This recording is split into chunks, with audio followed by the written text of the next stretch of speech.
Welcome to the official YouTube channel for the Colin Cowherd podcast. Go on, hit the subscribe button. There you go, right down there. You want to be among the first to hear my weekly takes, NFL, college football, more, right there.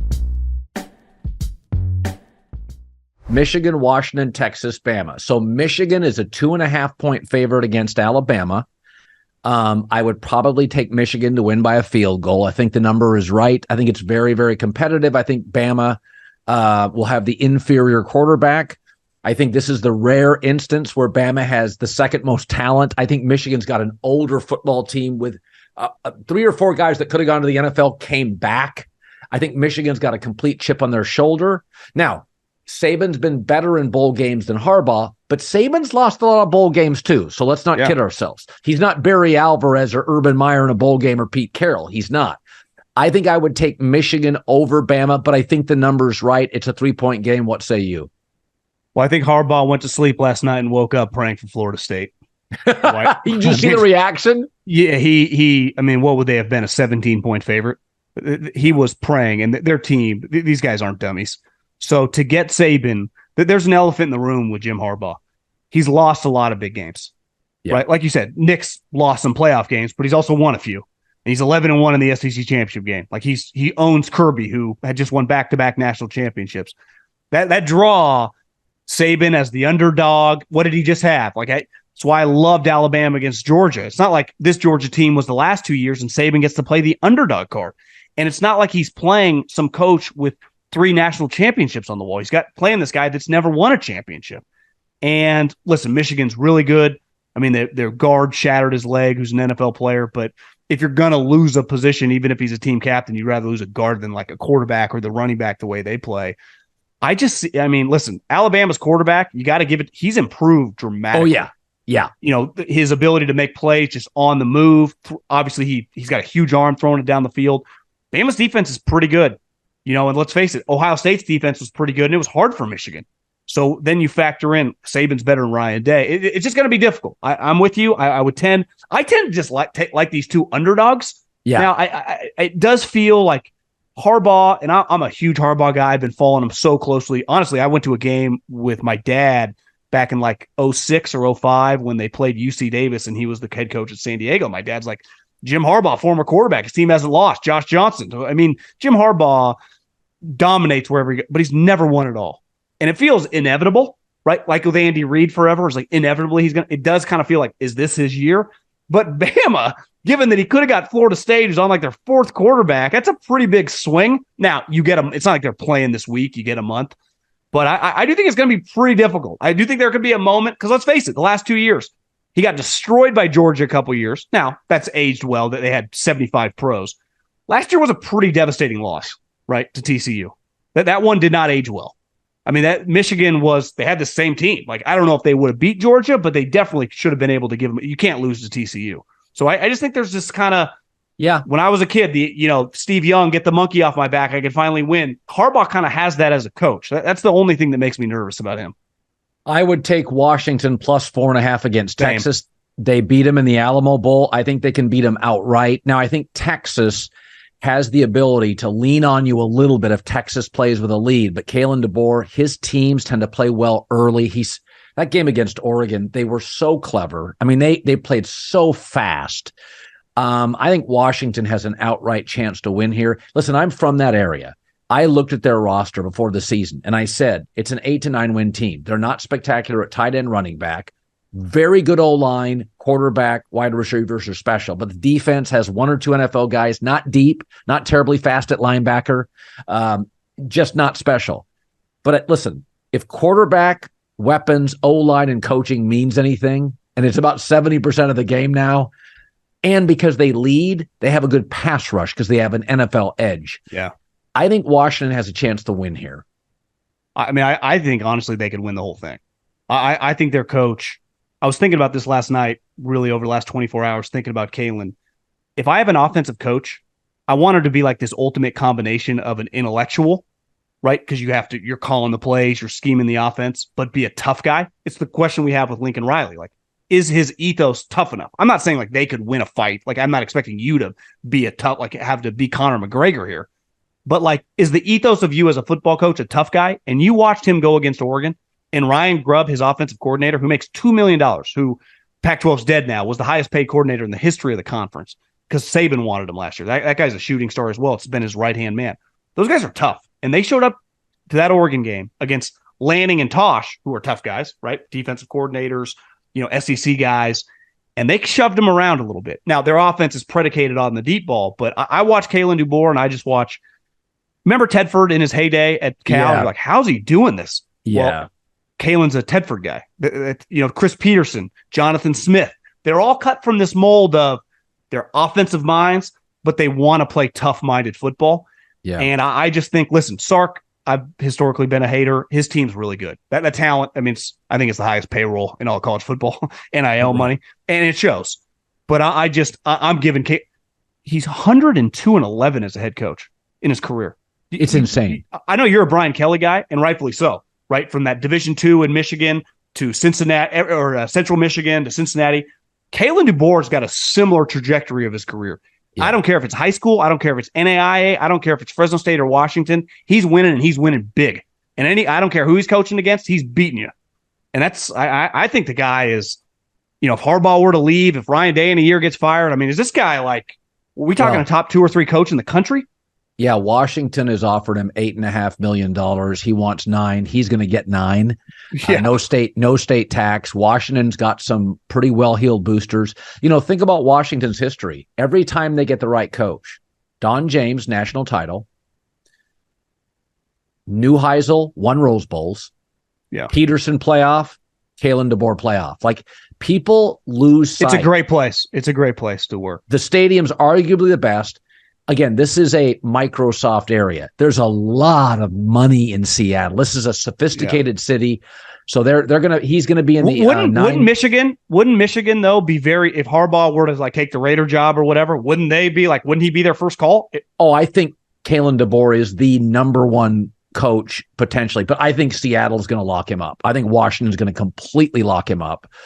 Listen, if I was a wealthy guy and I could give money to Kalen DeBoer, I would. That's how it's so special what he's done to the program. And the secret sauce to Washington is Chris Peterson's in the building.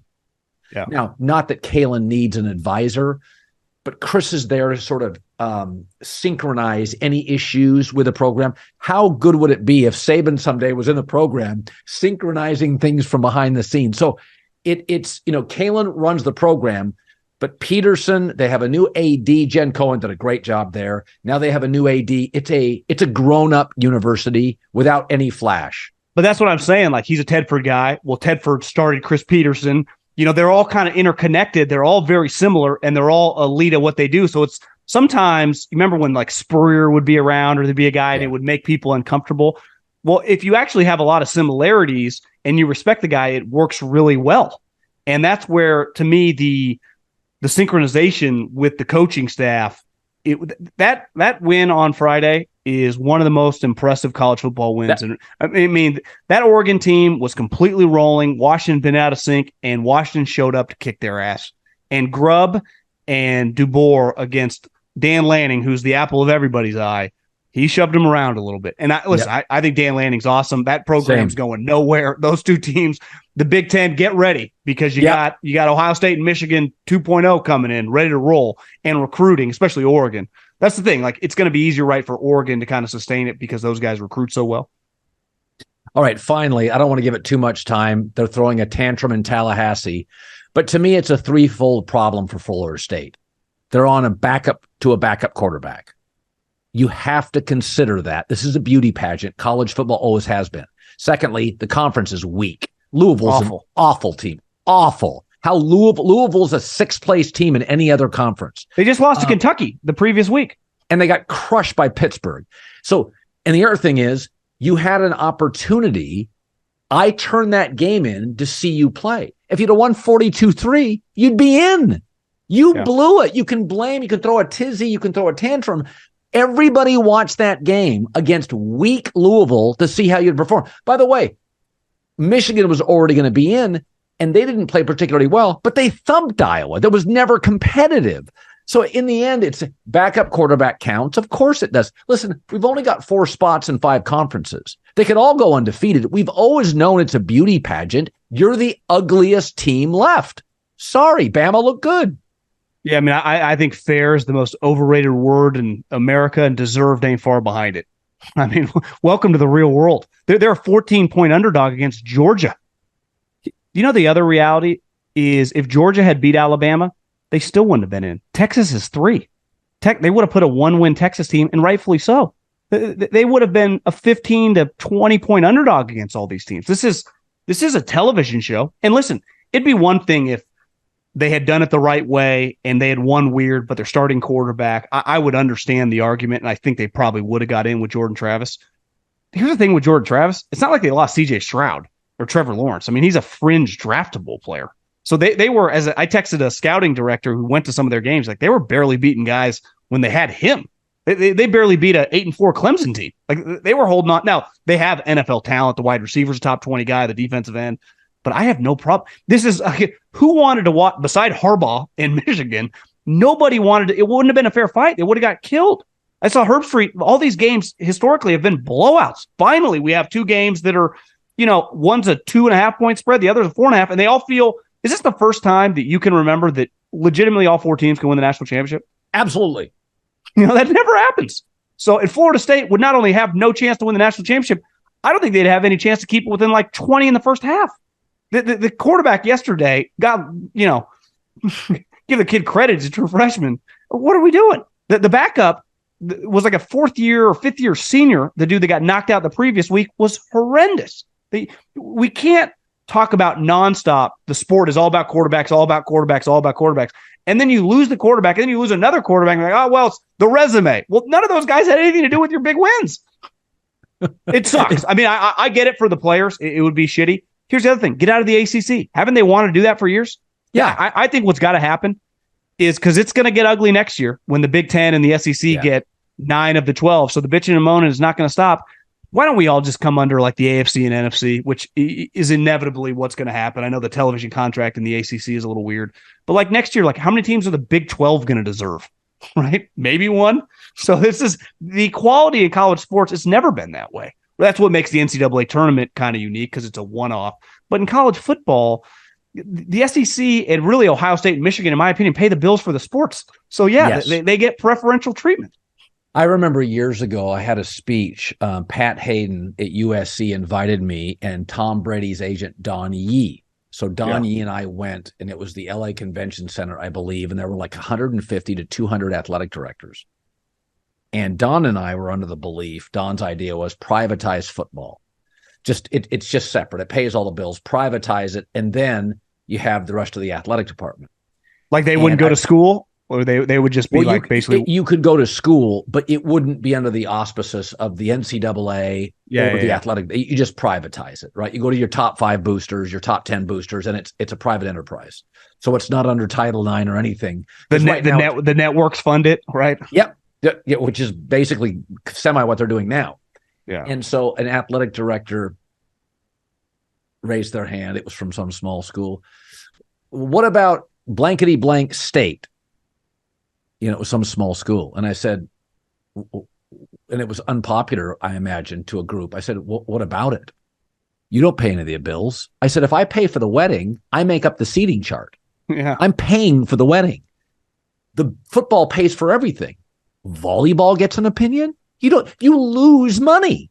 And it's like for all these conferences and all these people getting, Fox and ESPN, they pay all the bills. March Madness, Fox and ESPN pay all the bills and football. So they get to do the seating chart. So my takeaway is of the 12 teams in the playoff starting next year is that you're going to have, I would say, 4 Big Ten, 4 SEC, 8 of the 12, and then you can figure out where you want them. But it's better football. Like people don't understand, I think you do. Oregon and Washington will be, along with Michigan, Ohio State, that's the 4 best programs in that conference, with obviously the sleeping giant USC very viable. Penn State's also reasonable. But it'll be a 6-team. Those 6 teams will vie every year to get into the tournament. 2 will be left out, 4 will get in. And just like the SEC, it'll be LSU, Bama, Georgia at the top. And then you'll have your Floridas, Oklahoma, Texas. Texas will probably be near the top. And I'm okay with it, John, because, again, they're paying all the bills. They recruit better players. They have more NFL bodies. I don't lose any sleep over this stuff. Well, in 2 or 3 years, forever it's always been the SEC has produced the most NFL players in every draft. What's it going to look like in 2026, the amount of NFL players coming from the SEC and the Big Ten to the other conferences? It's going to be, the pendulum is going to swing even so much farther. Look at how many guys that have transferred from smaller schools and have gone to the bigger conferences and played well. It changed their life. Jaden Daniels is a good example. No one watched him play. His games were irrelevant. As a player, went to LSU a couple years later, might win the Heisman, become a first-round pick. Cam Ward's going to fall under that. So, and listen, I feel sympathy for Oregon State and Washington State because they did try. Like, they really tried. They're just, their markets and the way everything broke, they got screwed. And now they're going to go from like 35 million to 5 million. But in the grand scheme of things, no, they don't really matter. Like, they matter to me because I've been watching the programs, but no one noticed this weekend. And no one's going to notice next year or moving forward beside people close to that program. Listen, I got my football start at Fresno State. My personal theory, I think a lot of the Mountain West and even potentially some of these teams that aren't able, as realignment continues to grow over the next 5 to 10 years into the one kind of major conference with the two separations, I think everyone's essentially going to become like, if you're either in that or you're like Montana, UC Davis, that's what Fresno State and Oregon State, because financially, no one's watching those games. No one's, you can't keep up with the Joneses. I have the thought, like, if you're an assistant coach like Ryan Grubb, the Washington guy, I would only take Power 5 jobs. And I'd only take an SEC and a Big Ten job. I would not take Fresno State or Boise. I wouldn't even mess with those programs. It's impossible nowadays. Jonathan Smith leaving his alma mater to coach Michigan State. Yeah. Tells you the future of college football. Jonathan, I covered him. Interviewed him as a super smart guy. He left. See how much money they paid him? Like $7.5, $8 million a year. Yeah. Oregon State was going above and beyond, giving them like 5. I mean, they can't. But Michigan State is a program in shambles. And they're like, how much you want? We just got a situation with a $90 million coach. We're trying to figure that one out. It's right. The money flowing into those two conferences. The NIL, some of these stories I've heard, I mean, the amount of money they have, it's only going to grow, right? So the programs, the moment I want your player, even if you're a mid-tier Power 5 program, and I'm Georgia and I'm LSU and I'm Michigan, Ohio State, it becomes baseball a little bit. The Yankees, the Dodgers, they're at such a huge, doesn't mean Tampa Bay Rays, a team can't figure it out, but it's very, very difficult in football.